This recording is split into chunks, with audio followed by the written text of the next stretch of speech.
আসসালামু আলাইকুম, hello everyone, welcome back to triple C with Farhana. আজকে এমন একটা উপকরণ দিয়ে ভর্তা তৈরি করব যেটা আমরা বেশিরভাগ মানুষই ফেলে দিই। তো চলুন কথা না বাড়িয়ে মূল রেসিপিতে চলে যাওয়া যাক। এখানে আমি নিয়ে নিয়েছি 4টা জুকিনি। এই জুকিনির খোসাগুলোকে আমি ছাড়িয়ে নেব, যেটা আমার আজকের রেসিপির মূল উপকরণ।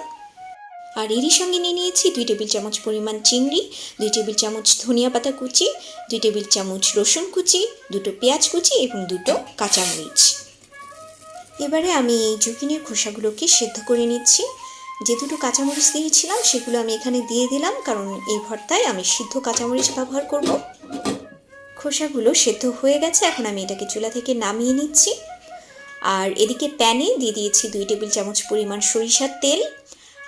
এখানে আমি পেঁয়াজ এবং রসুনগুলোকে ভেজে নিব, কারণ আমার কাছে মনে হয় রসুন এবং পেঁয়াজ একটু হালকা তেলে ভেজে দিলে ভর্তার ফ্লেভারটা একটু বেশি ভালো আসে। এবার আমি এর মধ্যে চিংড়িগুলো দিয়ে দিচ্ছি। চিংড়িগুলো দিয়ে আমি একটু ভালো করে ভেজে নেব।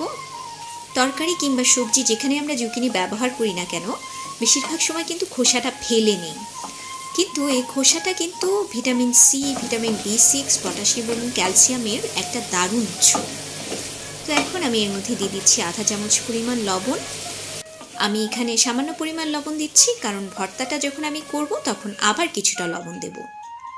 এখন সমস্ত উপকরণগুলোকে আমি ব্লেন্ডারে দিয়ে দিচ্ছি।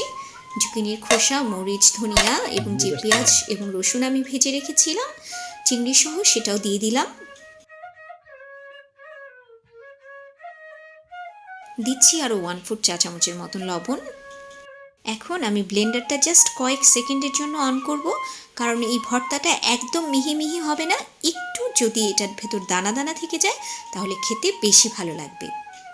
রেসিপি ভালো লাগলে চ্যানেলটা সাবস্ক্রাইব করতে একদমই ভুলবেন না। চোখ রাখতে পারেন ট্রিপল সি উইথ ফারহানার ফেসবুক পেজে। আবারও দেখা হবে ভিন্ন আয়োজনে। সে পর্যন্ত ভালো থাকবেন। আল্লাহ হাফেজ।